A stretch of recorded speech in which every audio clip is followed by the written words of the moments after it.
नमस्कार. तर आज आपण बनवणार आहोत खमंग अशी बाजरीची भाकरी आणि हिरवी मिरचीचा ठेचा. चला तर मग पहिल्यांदा भाकरी बनवून घेऊया. तर मी पिठामध्ये थोडंसं पाणी गरम करून घेतलं होतं, कारण आम्ही जिथून पीठ दळून आणतोय ते खूप जास्त मोठं देतात. त्यामुळे असं डायरेक्ट भाकरी करायला घेतलं की मग कितीही चुरलं तरी भाकरी होत नाही.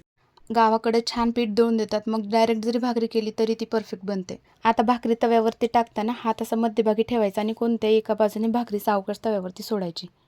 मग त्याला लगेच पाणी लावून उलटून छान खमंग अशी भाजून घ्यायची.